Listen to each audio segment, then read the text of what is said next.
हाय hello everyone. So Senco Gold पे आज हम डिस्कशन करेंगे fourth player retail jewellery space से जिसका थर्ड क्वार्टर का बिजनेस अपडेट आया है। अब देखेंगे कैसा बिजनेस अपडेट रहा, आगे किस तरीके की अपॉर्चुनिटी बनती है। तो सेंको का Q1 और Q2 अगर हम देखें तो काफी अच्छा रहा था। Q1 में सेल्स ग्रोथ का नंबर जरूर कम था, लेकिन पैड ग्रोथ काफी अच्छा आया कंपनी का। देन Q2 में कंपनी ने बहुत स्ट्रॉन्ग रिकवरी दिखाया अपने टॉप लाइन ग्रोथ के अंदर, 31% का टॉप लाइन का ग्रोथ था। अब देखते हैं कि थर्ड क्वार्टर में कैसा अपडेट इन्होंने शेयर करा है। तो first of all management industry पे अपडेट दे रहा है कि गोल्ड के प्राइसेस जो लास्ट कुछ मंथ्स में या कुछ क्वार्टर्स में इतनी तेजी से बढ़े थे, उसमें थोड़ा सा स्लो डाउन देखने को मिला है। एंड दूसरा चीज, अगर आप गोल्ड के प्राइसेस वाई वाई कंपेयर करोगे थर्ड क्वार्टर में, ऑलमोस्ट 24% से गोल्ड के प्राइसेस इंक्रीज हुए हैं। स्टिल जो इंडियन कंज्यूमर्स हैं वो अभी भी बहुत स्ट्रांग वे में गोल्ड की परचेजिंग कर रहे हैं। जो उनका डिमांड है वो काफी स्ट्रांग है। फेस्टिव सीजन, धनतेरस वगैरह काफी अच्छा गया है। प्लस आपके दिसंबर के सेकंड वीक से वेडिंग के लिए जो बाइंग होती है उसमें भी बहुत अच्छा डिमांड चल रहा है। एक चीज अगर हम ऑब्जर्व करें पूरे ज्वेलरी स्पेस के अंदर, तो एक भी ऐसा प्लेयर हमको नहीं दिखता है कि चाहे वो रिटेलर हो या मैन्युफैक्चरर हो, जो मैनेजमेंट आके बोल रहा हो कि सेक्टर में डिमांड की कमी है या ग्रोथ में थोड़ा सा प्रॉब्लम लग रहा है, कोई चैलेंज लग रहा है। हर एक मैनेजमेंट अपने लेवल पे डिमांड को लेकर के बहुत बुलिश है, ग्रोथ को लेकर के काफी उनका स्ट्रॉन्ग गाइडेंस है। अब वो उनकी कैपेबिलिटी एग्जीक्यूशन पे डिपेंड करता है कि कोई बिजनेस 40% पे ग्रो कर रहा है, कोई 20% पे ग्रो कर रहा है। लेकिन ऐसा कोई प्लेयर हमको दिखता नहीं है जो ग्रोथ को लेकर के एक तरीके से बहुत चैलेंज फेस कर रहा हो कि नेगेटिव ग्रोथ है, एवरेज ग्रोथ है। वैसा बिल्कुल भी सिनेरियो नहीं है। इससे हमको क्या समझ में आता है कि जितने भी सेक्टर्स हम ट्रैक कर रहे हैं, ज्वेलरी सेक्टर हमारे उस वॉच लिस्ट में टॉप लिस्ट पे होना चाहिए, बिकॉज इसके अंदर बहुत सारी अपॉर्चुनिटीज मिलेंगी हमको। देन QIP इन्होंने सक्सेसफुली रेज किया है, 459 करोड़ का QIP कंपनी ने रेज किया। अब इसका क्या पर्पज है, कहां यूज होगा, ये भी आगे हम डिस्कस करेंगे। बिजनेस हाईलाइट की बात करें तो जैसा हमने सेकंड क्वार्टर के रिजल्ट में ऑलरेडी डिस्कस किया था, सेंको का जो अक्टूबर का मंथ है उसमें इन्होंने हाईएस्ट एवर सेल्स एक मंथ के अंदर उसको अचीव किया है। 1000 करोड़ का सेल्स था कंपनी का अक्टूबर मंथ में। और थर्ड क्वार्टर भी पूरा कंपनी के लिए हाईएस्ट एवर क्वार्टरली सेल्स का नंबर लेकर के आया है। 2000 करोड़ का सेल्स का नंबर इन्होंने अचीव किया है थर्ड क्वार्टर के अंदर। मैनेजमेंट बोल रहा है कि अगर आप ट्रेलिंग 12 मंथ बेसिस पे देखोगे, यानी लास्ट 4 क्वार्टर्स के अगर आप सेल्स के नंबर को ऐड करोगे, तो जो हमारा एनुअल सेल्स का नंबर है वो 6000 करोड़ को क्रॉस करता है। और इस ट्रेंड को देखते हुए हमारा ये मानना है कि मार्च में जो हम इस फाइनेंशियल ईयर को एंड करेंगे वो 19 से 20% की ग्रोथ पे करेंगे। और यही मैनेजमेंट का पहले भी गाइडेंस था पूरे साल को लेकर के। 18 से 20% का ग्रोथ का गाइडेंस था इनका, और 19 से 20% अभी भी मैनेजमेंट कह रहे हैं हम काफी अच्छे से कर लेंगे इस फाइनेंशियल ईयर के एंड तक। थर्ड क्वार्टर की बात करें तो कंपनी का 22% का रेवेन्यू ग्रोथ आया है। अगेन एक और प्लेयर जिसने कल्याण को काफी बड़े मार्जिन से अंडर परफॉर्म किया है। इनफैक्ट टाइटन को भी अंडर परफॉर्म किया है। 25-26% का ग्रोथ है टाइटन का। सेंको का 22% का ग्रोथ है। 9 मंथ बेसिस पे अगर हम देखें तो उसमें 19% का ग्रोथ आया है कंपनी का।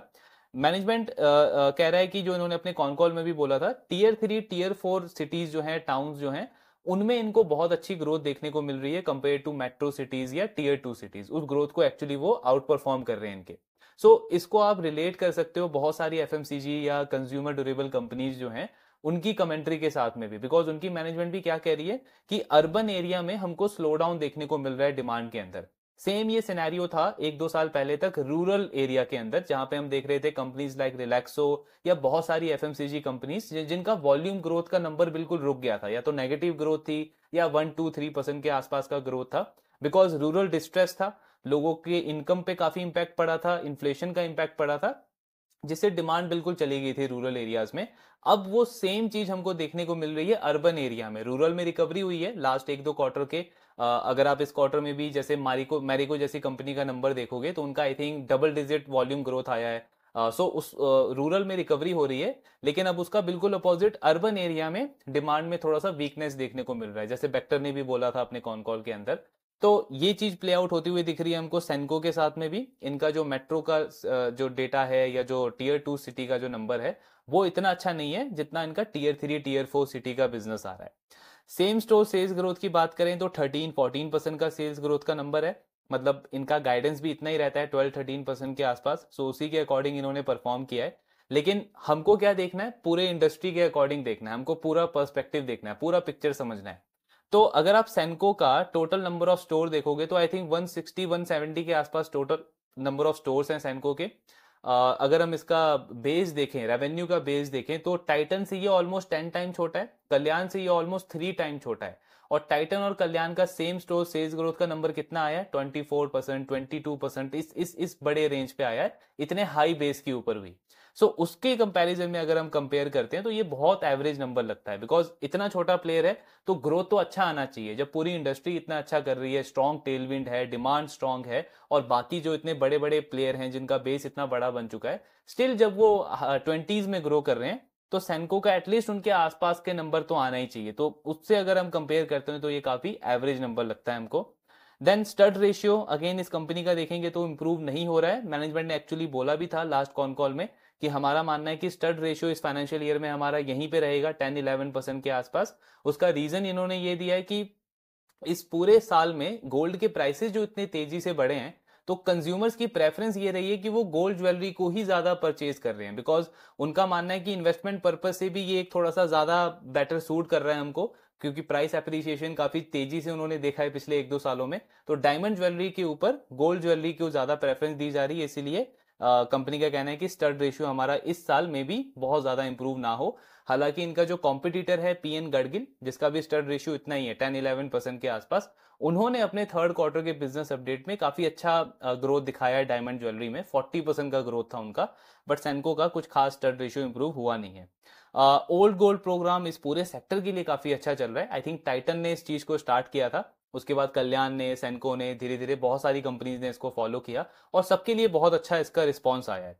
सेंको के लिए इस क्वार्टर में भी 38% जो बिजनेस है इनका, वो इनके ओल्ड गोल्ड प्रोग्राम से आया है।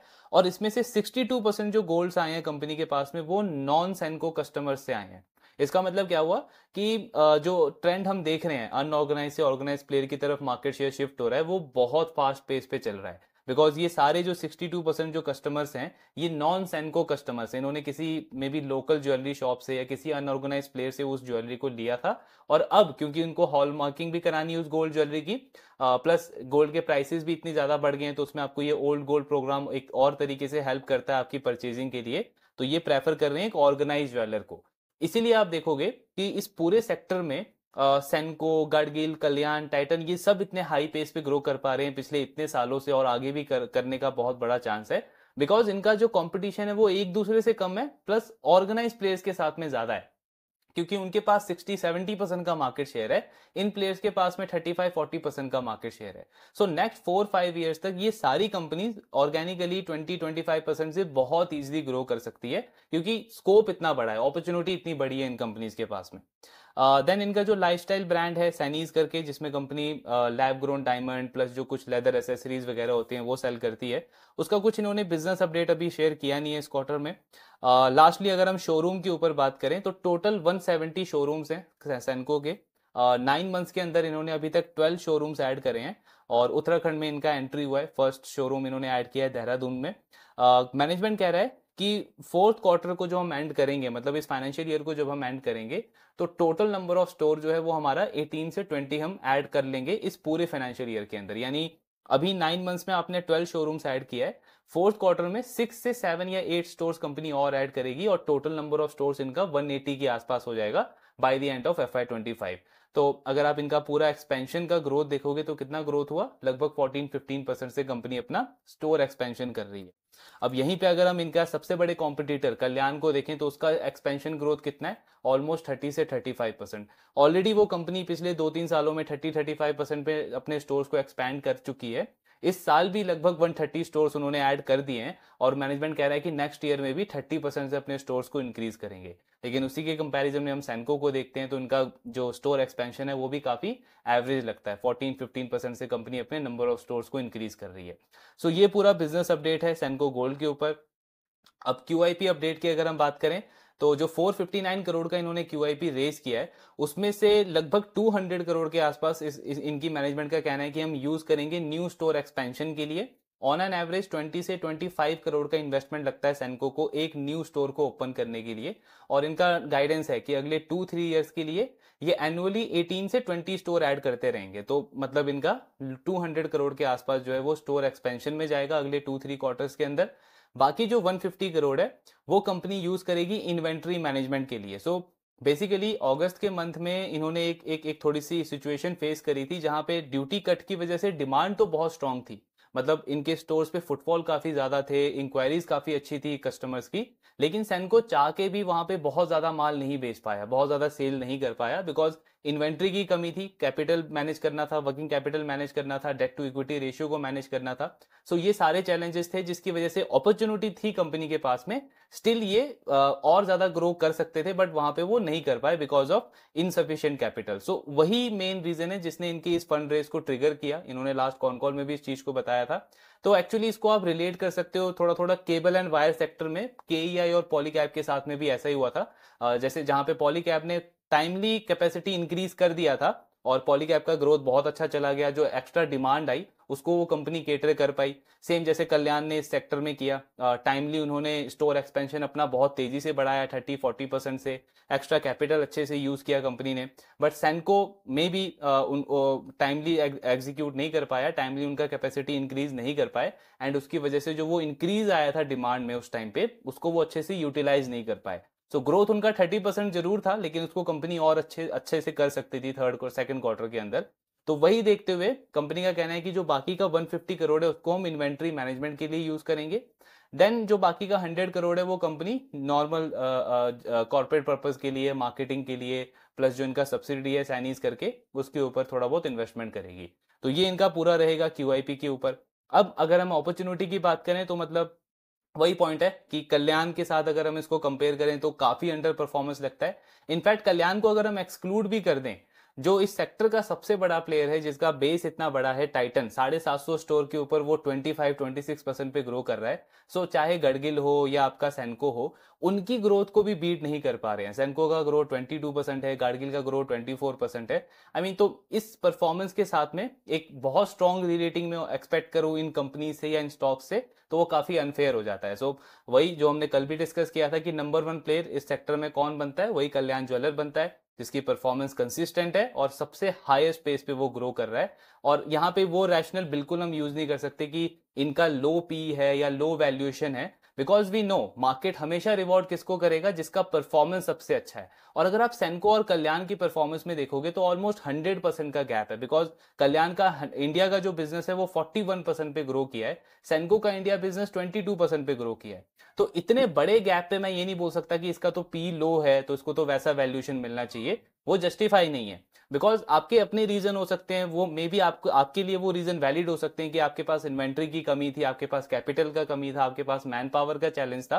अल्टीमेटली मार्केट के लिए क्या मैटर करता है कि किसने अच्छा परफॉर्म किया, किसका ग्रोथ सबसे अच्छा है, कौन ज्यादा मार्केट शेयर गेन कर पा रहा है, कौन सी मैनेजमेंट जो है वो आगे की ग्रोथ को लेकर के बुलिश है। अगर आप कल्याण का अभी रिसेंट उनकी मैनेजमेंट का इंटरव्यू देखोगे तो बहुत एक्सट्रीमली बुलिश गाइडेंस है उनका। मतलब वो नंबर्स में तो ऑफकोर्स गाइडेंस देते नहीं है, लेकिन स्टोर एक्सपेंशन का आप गाइडेंस देखो, उन्होंने अभी ऑलरेडी 30% पे एक्सपेंशन किया है, और बिल्कुल थर्ड क्वार्टर में उन्होंने नेक्स्ट ईयर का भी गाइडेंस दे दिया कि 30-35% से हम अपना स्टोर एक्सपेंशन करेंगे। और मैनेजमेंट क्लियरली बोल रहा है कि हमको कोई ऐसा रीजन दिखता नहीं है नियर टर्म में जिसकी वजह से हमारा जो करंट ग्रोथ रेट है वो कम हो। इसका मतलब क्या है कि 35-40% के रेट पे ये बिजनेस बहुत इजीली ग्रो कर सकता है अगले फाइनेंशियल ईयर के अंदर भी। सो ऐसा स्ट्रॉन्ग गाइडेंस, उसके ऊपर से इतना स्ट्रॉन्ग एग्जीक्यूशन, तो वहां पे अगेन बाकी प्लेयर्स का इतना जबरदस्त अंडर परफॉर्मेंस वो और ल्यूक्रेटिव बनाता है इसके स्टॉक को, उसकी उसके आगे की अच्छी परफॉर्मेंस को, आगे की रिवॉर्ड को।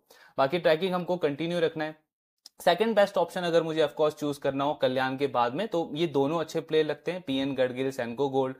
गडगिल का ऑपरेटिंग लेवरेज आने का चांस है, बिकॉज उनका जो पैट का ग्रोथ है वो काफी अच्छा रहेगा, 30-35% के आसपास कंपनी रिपोर्ट कर सकती है। तो उसको ट्रैक करना कंटिन्यू रखेंगे, लेकिन बेस्ट प्लेयर तो वही कल्याण ज्वेलरी लगता है पूरे सेक्टर के अंदर। रिजल्ट का वेट करते हैं, बाकी कौन कौन होगा उसको भी डिस्कस करेंगे। आपकी जो भी डाउट्स वगैरह आप शेयर कर सकते हैं। Thank you very much.